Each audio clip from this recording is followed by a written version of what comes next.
আসসালামু আলাইকুম। আমাকে যদি কোয়েশ্চেন করা হয়, ভাইয়া মেডিকেল অ্যাডমিশনের প্রিপারেশনের সময় আপনার কোন সাবজেক্টটা সবচেয়ে বেশি কঠিন মনে হয়েছিল? বা আপনার কোন সাবজেক্টের প্রতি দুর্বলতা বেশি ছিল বলে আপনি মনে করেন? তাহলে আমি চোখ বন্ধ করে এক কথায় বলে দেব ইংলিশ। কেন? আমার মনে হয় এই কোয়েশ্চেনটার অ্যান্সার ম্যাক্সিমাম মেডিকেল স্টুডেন্টদেরই ক্ষেত্রেই ইংরেজিটা হবে। কেন এরকম হবে? কারণ দেখো, আমরা ইন্টারমিডিয়েটের ২ বৎসর ফিজিক্স, কেমিস্ট্রি, বায়োলজি যেইভাবে পড়ি, অর্থাৎ যতটা সময় আমরা এই ৩টা সাবজেক্টের পিছনে দিই, আমরা কি মেডিকেল অ্যাডমিশনের জন্য ইংরেজি বা জিকের জন্য যে প্রিপারেশনটা নেওয়া দরকার তার পিছনে এতটুকু সময় দেই? এমনও দেখা গেছে যে আমরা কি এর পিছনে একটু সময়ও দেই না। কেন দেই না? কারণ আমাদের ফিজিক্স, কেমিস্ট্রি, বায়োলজি, আমি যদি অন্য অন্য বিষয়গুলো দেখি, বাংলা, ইংরেজি, ম্যাথ, এই সব কিছু করতে যাইয়া মেডিকেল অ্যাডমিশনের জন্য আমার যেই ইংরেজি লাগে বা মেডিকেল অ্যাডমিশনের জন্য আমার যে জিকে লাগে, সেইগুলোর পিছনে ওইরকম করে আমাদের আলাদা সময় বের করা কঠিন হয়ে যায়। যে জন্য আমাদের মেডিকেল অ্যাডমিশনের আগের এই ৩টা মাসে যায় আমাদেরকে মনে হয় যে একটা সাগরের ভিতর পড়ে গেছি। কারণ আমার তো পুরো সিলেবাস, আমার ফিজিক্স, কেমিস্ট্রি, বায়োলজি এগুলো আমার খুব ভালো করে জানা আছে, কিন্তু ইংরেজি এবং জিকে এই দুইটা আমাদের কাছে কি মনে হয় একদম নতুন। কারণ আমরা আগে যে ইংরেজি পড়ছি আর মেডিকেল ভর্তি পরীক্ষার সময় যে ইংরেজি লাগে, এই দুইটার মধ্যে আসলে কিছু মিল থাকলেও অনেক অমিল রয়েছে। অর্থাৎ মেডিকেল অ্যাডমিশন টেস্টে যে ইংরেজিগুলো আসে, সেই ইংরেজিগুলো আসলে আমরা আগে থেকে ওইরকমভাবে পড়ি না। কারণ এইখানে অনেক জিনিস আছে যেগুলো আমাদেরকে কী করতে হয়, আলাদা করে মুখস্থ করতে হয়। তো এই জন্য আমার মনে হয় যে এই ইংরেজি এবং জিকেতে যারা ভালো করে, মোটামুটি তাদের সবারই মেডিকেল অ্যাডমিশনে চান্স হয়ে যায়। কেন চান্স হয়? কারণ ফিজিক্স, কেমিস্ট্রি, বায়োলজি যেহেতু এই ৩টা সাবজেক্ট আমরা আগে থেকে অনেক বেশি পরিমাণে পড়ি, তাহলে এই ৩টা সাবজেক্টের মার্কস আমাদের মোটামুটি সবারই কি থাকে, একটা রেঞ্জের মধ্যে, অর্থাৎ কাছাকাছি একটা রেঞ্জের মধ্যে থাকে। কিন্তু যেহেতু ইংরেজি আর জিকে আমরা নতুন একদম, যারা এই দুইটাতে ভালো করে তাদের মার্ক অনেক বেশি হয়ে যায়, আর যারা এই দুইটাতে একটু খারাপ করে তাদের মার্ক কম হয়ে যায়।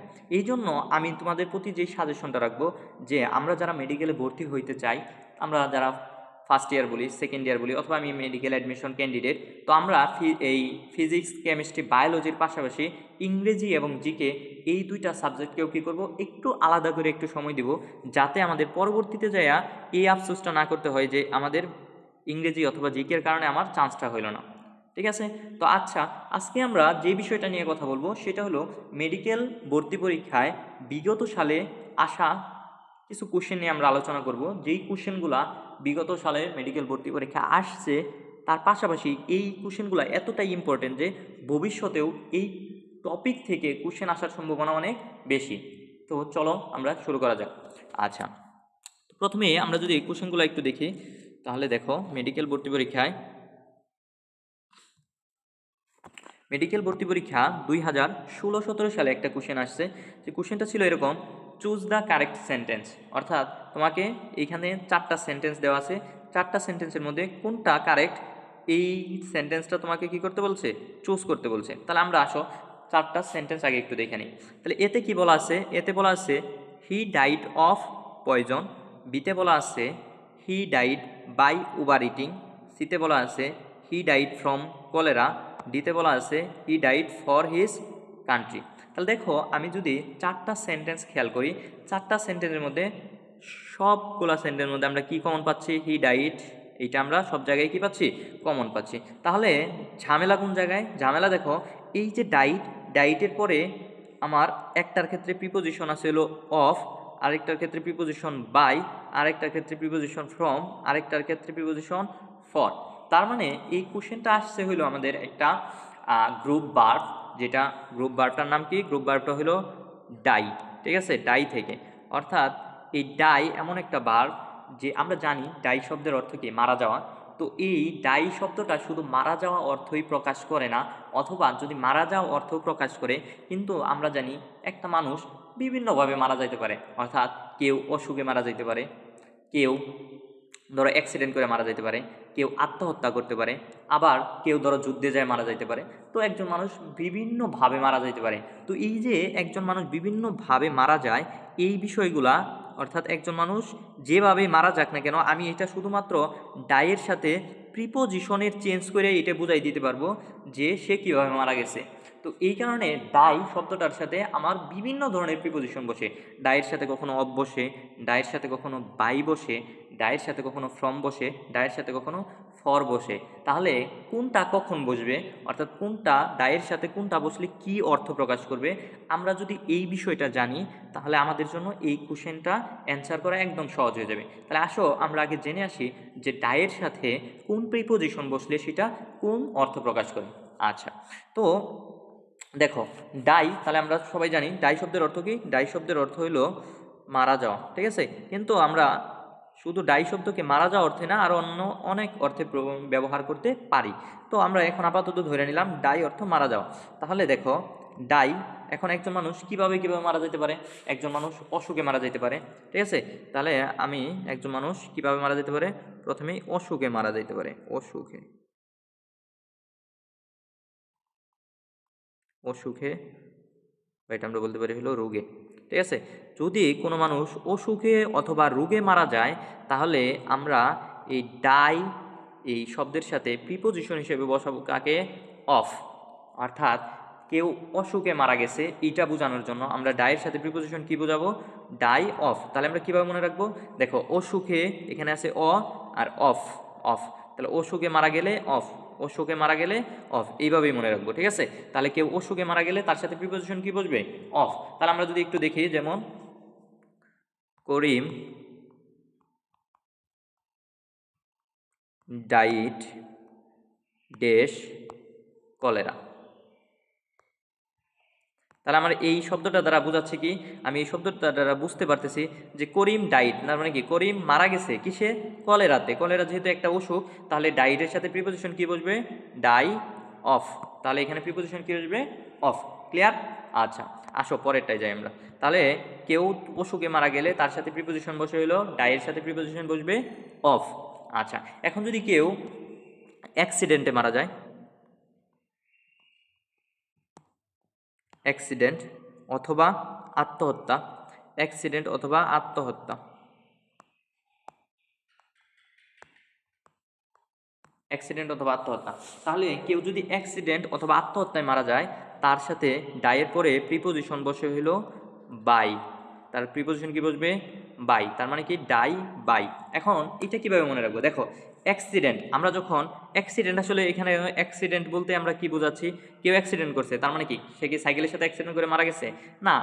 অথবা হইতে পারে সাইকেলের সাথে অ্যাক্সিডেন্ট, বা সে বাসের সাথে অ্যাক্সিডেন্ট করছে, অথবা সে ট্রাকের সাথে অ্যাক্সিডেন্ট করছে, অথবা সে কি একটা অটোর সাথে অ্যাক্সিডেন্ট করছে। তাহলে আমরা ছোটোবেলা পড়ছি যে আমরা যখন কোনো জায়গায় বাস দিয়ে যাইতাম তখন আমরা ইংরেজিতে কি বলতাম, I went school by bus, ঠিক আছে। তাহলে দেখো আমরা বাস, ট্রাক ইত্যাদির আগে আমরা কি বসাইতাম, বাই বসাইতাম, ঠিক আছে। তাহলে অসুখে যদি, সরি, অ্যাক্সিডেন্টে যদি কেউ মারা যায় তাহলেও তার আগে কি বসবে, বাই। এবং দেখো আত্মহত্যা, আত্মহত্যা আমরা মনে রাখবো সে আত্মহত্যা করছে, কিভাবে আত্মহত্যা করছে, বিষ খায়া আত্মহত্যা করছে। কি খায়া, বিষ। তাহলে বিষ খায়া যে আত্মহত্যা করছে, তাহলে বিষ বাই, বিষ বাই। তাহলে বিষ খাওয়া মানে কি, বিষ খায়া আত্মহত্যা করাও কি আত্মহত্যা করা। এখানে হইতে পারে হ্যাঙ্গিং করা, অর্থাৎ সে ফাঁসিতে ঝুলে গেছে।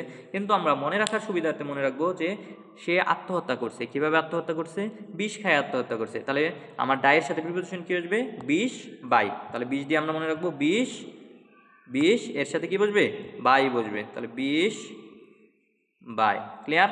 তাহলে দেখো আমরা দুইটা প্রিপোজিশন নিয়ে আলোচনা করছি। এক নাম্বার ডাই, যদি কেউ অসুখে মারা যায় তাহলে অসুখে অফ। দুই নাম্বার কেউ যদি আত্মহত্যা করে, আমরা মনে রাখবো আত্মহত্যা সে কীভাবে করছে, বিষ খায়া করছে। তাহলে বিষ বাই, অর্থাৎ আত্মহত্যা করে মারা গেলে এর সাথে প্রিপোজিশন হিসেবে কি বসবে, বাই বসবে। আর অ্যাক্সিডেন্ট আমরা ছোটোবেলা যেটা মনে রাখতাম যে করিম ওয়েন্ট ঢাকা বাই বাস, হ্যাঁ। তারপরে যদি বলি রহিম ওয়েন্ট চট্টগ্রাম বাই ট্রাক, তার মানে কোনো যানবাহনের নামের আগে আমরা প্রিপোজিশন হিসেবে বাই বসাইতাম। তাহলে কেউ যদি অ্যাক্সিডেন্ট করে তার মানে সে যানবাহন দ্বারাই অ্যাক্সিডেন্ট করছে, তাহলে তার নামের পূর্বে কী বসবে, বাই বসবে, ঠিক আছে। তাহলে ডাই এরপরে কি বসবে, বাই, ঠিক আছে। তাহলে আমরা যদি একটা উদাহরণ দিই, যেমন হি ডাইড ড্যাশ পয়জন। অর্থাৎ এখানে আমরা ডাইট দ্বারা বুঝতেছি সে কি হয়েছে, মারা গেছে। ডাইট মানে সে মারা গেছে, কিভাবে মারা গেছে দেখো এখানে দেওয়া আছে পয়জন, মানে কি বিষ খেয়ে মারা গেছে। তাহলে আমরা জানি যদি কেউ বিষ খেয়ে মারা যায় তাহলে প্রিপোজিশন কি বসে? বাই বসে। তাহলে he died by poison. Clear? আচ্ছা আসো তারপরেরটা। এখন কেউ ধরো অতিরিক্ত খাওয়ার কারণে মারা গেছে, অর্থাৎ ধরো সে কোনো একটা বিয়ে বাড়িতে গেছে, তো বিয়ে বাড়িতে যাওয়ার পরে এত খাবার দিছে সে আর লোভ সামলাইতে পারে নাই, ঠিক আছে? খাইতে খাইতে এত খাইছে যে খাওয়ার কারণে সে মারা গেছে, ঠিক আছে? তাহলে সে কেন মারা গেছে? ওভার ইটিং, ওভার ইটিং অর্থাৎ অনেক বেশি খাওয়ার কারণে। অথবা কেউ ধরো একদম তৃষ্ণার্ত অর্থাৎ পানির অভাবে মারা গেছে, থ্রাস্ট, থ্রাস্ট অর্থাৎ তৃষ্ণান্ত, তৃষ্ণার্ত অবস্থায় মারা গেছে অর্থাৎ পানি না পায়ে মারা গেছে। এরকমভাবে যদি কেউ মারা যায় তখন আমার ডায়ের সাথে প্রিপোজিশন বসবে ফ্রম। তাহলে তখন আমার ডায়ের সাথে প্রিপোজিশন কি বসবে? Die from, die from. তাহলে আমরা যদি বলি যে Khalil die dash over eating, তাহলে আমি বুঝতেছি খলিল কি হয়েছে? মারা গেছে। কেন মারা গেছে? অতিরিক্ত খাওয়ার কারণে মারা গেছে। যদি অতিরিক্ত খাওয়ার কারণে মারা যায় তাহলে তার সাথে প্রিপোজিশন, বাইয়ের সাথে প্রিপোজিশন কি বসবে? ফ্রম। তাহলে Khalil die from over eating. Clear? আচ্ছা আসো তারপরে। কেউ ধরো সে একটা মহৎ উদ্দেশ্যে বা মহৎ একটা কাজ করতে গিয়ে মারা গেছে, অথবা সে তার দেশের জন্য মারা গেছে, এরকম যদি বলা যায় তাহলে আমরা ডায়ের সাথে প্রিপোজিশন কি বসাবে? মহৎ কাজ, মহৎ কাজ অথবা দেশের জন্য মারা গেলে। তাহলে কেউ যদি মহৎ কাজ অথবা দেশের জন্য মারা যায় তাহলে তার সাথে আমরা প্রিপোজিশন বসাবো ডাই ফর, ডাই ফর। তাহলে আমরা জানি ফর মানে হলো জন্য, সে মারা গেছে কিসের জন্য? দেশের জন্য। তাহলে ডাই এর সাথে তখন কি বসবে? ফর বসবে। অর্থাৎ কেউ যদি কোনো মহৎ কাজ করতে গিয়া অথবা সে তার দেশের জন্য তার জীবন দিয়ে দিছে বা মারা গেছে, সেই ক্ষেত্রে আমরা ডাইয়ের সাথে কোন প্রিপোজিশন? Die for. যেমন he died dash his country. তাহলে দেখো সে মারা গেছে কেন? হিজ কান্ট্রি অর্থাৎ তার দেশের জন্য। তাহলে এখানে প্রিপোজিশন কি হবে? He died for his country, he died for his country. Clear? আসো সর্বশেষ যেটা আমরা মনে রাখবো যে তুমি কোনো কাজ করতে গিয়া এক্সাইটেড, ঠিক আছে? এক্সাইটেড টু ডু সামথিং, অর্থাৎ এই ক্ষেত্রে ডাই মারা যাওয়া বোঝাচ্ছে না, হ্যাঁ? তাহলে এটা ডাই বোঝাচ্ছে তুমি কোনো কিছু করতে যায় অনেক বেশি উত্তেজিত বা এক্সাইটেড, এরকম যদি তুমি কিছু বোঝাও তাহলে ডাইয়ের সাথে কি বসবে? দেখো এক্সাইটেড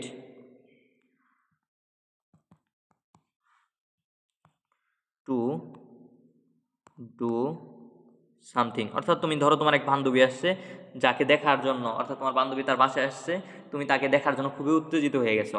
তখন দেখো তাহলে কি তুমি খুবই এক্সাইটেড হয়ে গেছো, তাহলে আমরা বললাম কি এক্সাইটেড টু ডু সামথিং। সেক্ষেত্রে ডাইয়ের সাথে প্রিপোজিশন আসবে কি? টু। অর্থাৎ আমি যদি উদাহরণটা দিই তাহলে সবার জন্য ক্লিয়ার হয়ে যাবে। মনে রাখি Mina excited, excited to C,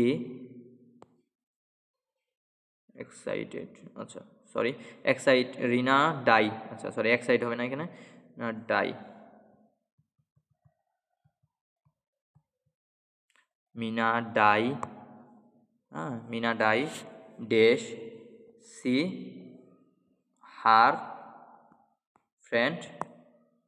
তাহলে এখানে দেখো সে কি হয়েছে? এক্সাইট হয়ে গেছে, ঠিক আছে? তাহলে কি হয়েছে? Mina die C her friend, অর্থাৎ কাউকে দেখতে যেত আর কেউ মারা যায় না, তাহলে এখানে বোঝাচ্ছে সে কি খুবই উত্তেজিত তার বান্ধবীকে দেখার জন্য। তাহলে এখানে এক্সাইটের সাথে বা ডাইয়ের সাথে আমার প্রিপোজিশন কি আসবে? ডাই টু, ঠিক আছে? তাহলে এইটুকু যদি বোঝা যায় তাহলে আমরা কি বললাম, আমরা যদি বিষয়টা একটু ক্লিয়ার করি। দেখো সবগুলো আমরা যদি প্রথম দিকে একটু বলি, কেউ যদি অসুখে মারা যায় বোঝাতে, তাহলে অসুখে, অসুখে অফ, হ্যাঁ তাহলে অ্যাক্সিডেন্ট বা আত্মহত্যায় বাই, আত্মহত্যা বাই, বা এটাকে আমরা বলতে পারি আত্মহত্যা অথবা অ্যাক্সিডেন্ট। আত্মহত্যা বা অ্যাক্সিডেন্টে কী বসবে? বাই। যদি তার দেশের জন্য মারা যায় মহৎ উদ্দেশ্যে অথবা দেশের জন্য তাহলে ডাই ফর, দেশের জন্য মারা গেলে ফর। অতিরিক্ত খাওয়ার কারণে যদি মারা যায় তাহলে অতিরিক্ত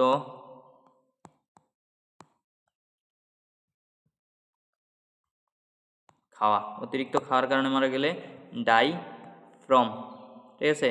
হ্যাঁ, এক্সাইটেড টু ডু সামথিং, অর্থাৎ এক্সাইটেড টু ডু সামথিং,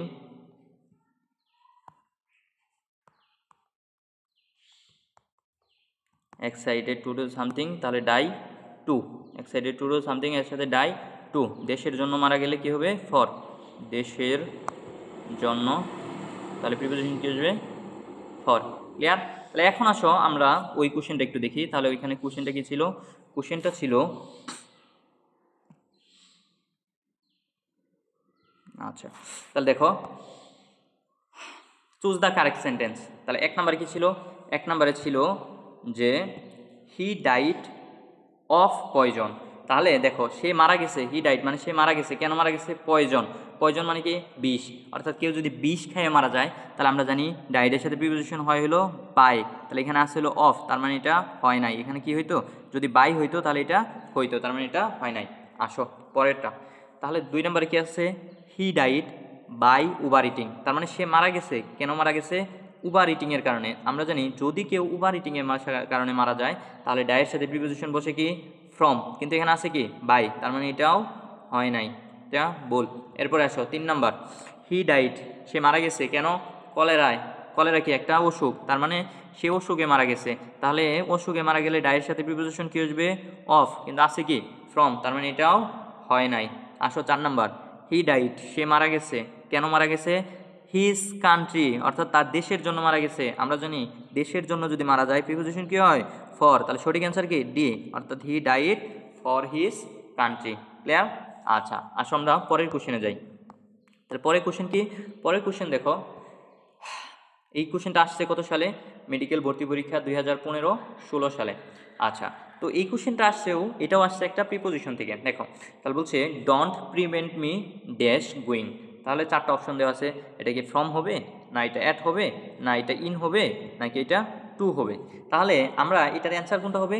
আচ্ছা, এর আগেরটা তো আমরা অ্যান্সার পরে বলছি, এটার অ্যান্সার আমি আগেই বলে দিই। তাহলে এটার অ্যান্সার হবে ফ্রম, এটার অ্যান্সার হবে কি? ফ্রম। তাহলে don't prevent me from going. এখন কেন এটার অ্যান্সার ফ্রম, সেটা আমরা দেখব। আসো, আচ্ছা, আমরা আমাদের ইংরেজিতে কিছু শব্দ আছে, যেই শব্দগুলা এদের জন্য আমাদের প্রিপোজিশন ফিক্সড করা, যাদেরকে আমরা কি বলি? অ্যাপ্রোপ্রিয়েট প্রিপোজিশন বলি, ঠিক আছে। তো এরকম আমাদের কিছু শব্দ আছে, যেই সকল শব্দের পরে সবসময় প্রিপোজিশন হিসেবে আমার কি বসবে? ফ্রম বসবে। তাহলে চলো সেই শব্দগুলো আমরা একটু দেখে নিই। তাহলে এই শব্দগুলোর মধ্যে কি কি আছে? আচ্ছা, যেটাই থাক সেইটা মনে রাখার জন্য আমাদের যেইটা মনে রাখতে হবে সেটা আমরা আগে লিখি। তাহলে আমরা মনে রাখবো যে read from PC, READ, read, অর্থাৎ রিড ফ্রম। ফ্রম মানে এদের মধ্যে কি থাকবে? ফ্রম থাকবে, রিড ফ্রম পিসি। তাহলে এখন রিড আরে কি কি আছে? অর্থাৎ আমি এখন যে শব্দগুলো লিখবো, এই শব্দগুলা যদি কোনো সেন্টেন্সে থাকে, সেইখানে প্রিপোজিশন হিসেবে আমরা কি বসাবো? সেখানে প্রিপোজিশন হিসেবে আমরা এই ফ্রমকে বসাবো, ঠিক আছে। সেখানে প্রিপোজিশন হিসেবে কে বসবে? ফ্রম বসবে। তাহলে আরে কে কে আছে? আরে আছে হলো রিফ্রেইন, অর্থাৎ কোনো একটা সেন্টেন্সে যদি রিফ্রেইন থাকে, তাহলে সেখানে প্রিপোজিশন কি বসবে? From, refrain. তাহলে যদি বলে যে রিফ্রেইন ফ্রম, ঠিক আছে। আচ্ছা, আরে আর কিছু আছে? হ্যাঁ, আরে আরেকটা আছে, সেটা হলো রিমোট। তাহলে রিফ্রেইন, রিমোট, এরা যদি কোনো সেন্টেন্সে থাকে সেখানে প্রিপোজিশন কে বসবে? ফ্রম বসবে। ইতে কি আছে? ইতে আছে হলো এক্সাম্পট, এক্সাম্পট, এসকেপ। তাহলে কোনো সেন্টেন্সে এক্সাম্পট অথবা এসকেপ থাকলে সেখানে প্রিপোজিশন কি বসবে? ফ্রম। এতে আছে হলো অ্যাবসেন্ট, অ্যাবসেন্ট, এতে অ্যাবসেন্ট। আচ্ছা, ডিতে কি আছে? ডিতে আছে হলো ডিফারেন্ট, ডিফারেন্ট, ডিফারেন্ট। আর কি আছে? ডিটার, ডিটার, ডেভিয়েট, ডেভিয়েট, ঠিক আছে, ডেসিস্ট। তো এই শব্দগুলো যেখানে থাকবে সেখানে প্রিপোজিশন কি? ফ্রম। পিতে কি? প্রিভেন্ট, PREVENT, যেটা আমার কোথায় ছিল? আমার আগের কোশ্চেনে ছিল, এখানে ছিল don't prevent me dash going. তাহলে যেহেতু প্রিভেন্ট ছিল সেখানে এখানে কি হয়েছে অ্যান্সার ফ্রম। সিতে কি আছে, সিতে হলো সিজ, CEASE। তাহলে এই শব্দগুলা যেখানে থাকবে সেখানে আমরা প্রিপোজিশন হিসেবে কাকে বসাবো, ফ্রমকে বসাবো। তাহলে আমরা কি দ্বারা মনে রাখবো, রিড ফ্রম পিসি। তাহলে আরে কি আছে, রিফ্রেইন ফ্রম, রিমুভ ফ্রম, ইতে আছে এক্সাম ফ্রম, এসকেপ ফ্রম, এতে আছে অ্যাবসেন্ট ফ্রম, হ্যাঁ। তারপরে এতে কি বললাম, অ্যাবসেন্ট ফ্রম। তারপরে ডিতে আছে ডিফারেন্ট, ডিটার, ডেভিয়েট, ডেসিস্ট, পিতে প্রিভেন্ট, সিতে সিজ। তো এই সেন্টেন্সগুলা সেন্টেন্স না, এই ওয়ার্ডগুলো যেখানে থাকবে তার সাথে আমরা প্রিপোজিশন হিসেবে ফ্রম দিব, ঠিক আছে। আচ্ছা, এতে আরেকটা আছে অ্যাবসেন্টের পাশাপাশি, সেটা হলো অ্যাবস্টেইন, ঠিক আছে, অ্যাবস্টেইন। অর্থাৎ অ্যাবস্টেইনের সাথে প্রিপোজিশন কি বসে, ফ্রম বসে। তাহলে আমার আগের কোশ্চেনটার অ্যান্সার তাহলে কি হবে, আগের কোশ্চেনটার অ্যান্সার যদি আমরা দেখি তাহলে আগের কোশ্চেনটার অ্যান্সার হবে হলো আমার ফ্রম। কেন, আগের কোশ্চেনটা কি ছিল, don't prevent me from going, ঠিক আছে। আগের অ্যান্সার কোশ্চেনটা কি ছিল,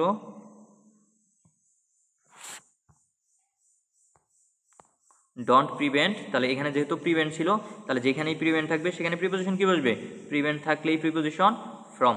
ক্লিয়ার, ঠিক আছে। আজকের ক্লাসটা অনেক লম্বা হয়ে গেছে, প্রায় 21 মিনিটের মতো হয়ে গেছে। আজকে এ পর্যন্ত থাকবে ইনশাআল্লাহ। সবার জন্য শুভকামনা, সবাই ভালো থেকো। আসসালামু আলাইকুম।